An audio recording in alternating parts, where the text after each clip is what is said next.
So that's enough anyway about why I think writing a blog is a great thing to do.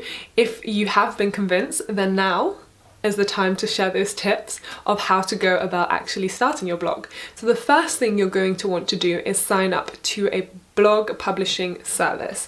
And the first ever service that I used was blogger.com, which I think is run by Google, and it's absolutely free to sign up. It's very easy to use. It has a very simple format. So I would definitely recommend that site. It still exists if you are new to blogging and you're not too confident with like gadgets and different layouts. It's a very simple layout. What I now use is a website called WordPress, and again, you can sign up for WordPress free of charge.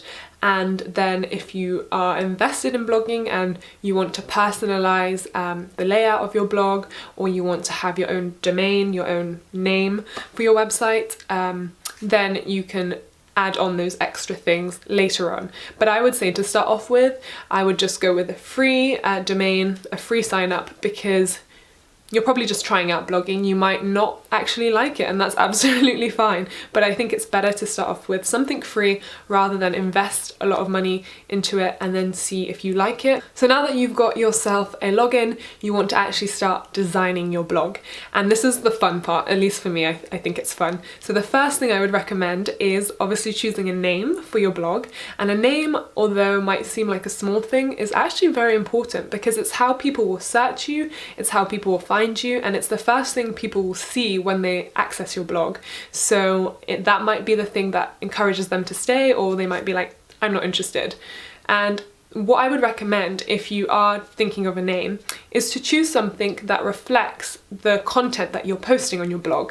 So for example, if your name is Sammy and you like cooking, you could write, or you could choose the name, I don't know, Sammy's cookbook or Sammy's secret recipe. So as soon as someone logs onto your blog, they'll know exactly what your blog's about. If, like me, you might want to write about multiple topics, then I would recommend, rather than choosing a name that incorporates the content of what you're blogging about, I would perhaps just use your name, because otherwise it might be a bit too much information. So I write about traveling, I write about books, I write about just my thoughts about many different things happening. So it's not a very consistent theme all the time. So what I've done to cater for all the different types of things that I write about is just to use my name, so that people know it's me who's writing. It's easy to search me on Google. When it comes to actually writing your blog, I would really stress being as consistent as possible, because if you don't post for a very long time, then people might lose interest in your blog, they might stop following it. I would say try and set a schedule of when you're going to post.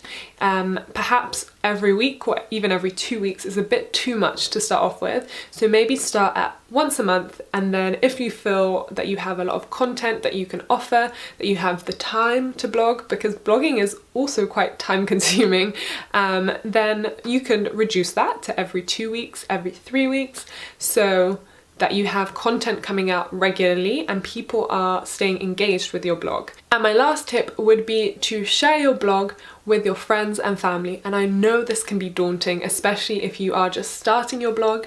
When I first started my YouTube channel, I was a bit embarrassed to tell my friends and also my family, but honestly, I think they're more likely than not to be very supportive of what you're doing, and you really need that support when you're first starting out, because you obviously won't have a very big following, so your friends and your family are going to be your #1 fans right at the beginning. They're going to help you share your blog with their friends and family, and they're going to help you attract the right kind of people who are interested in the content you're producing. So those are my tips for starting out your first blog.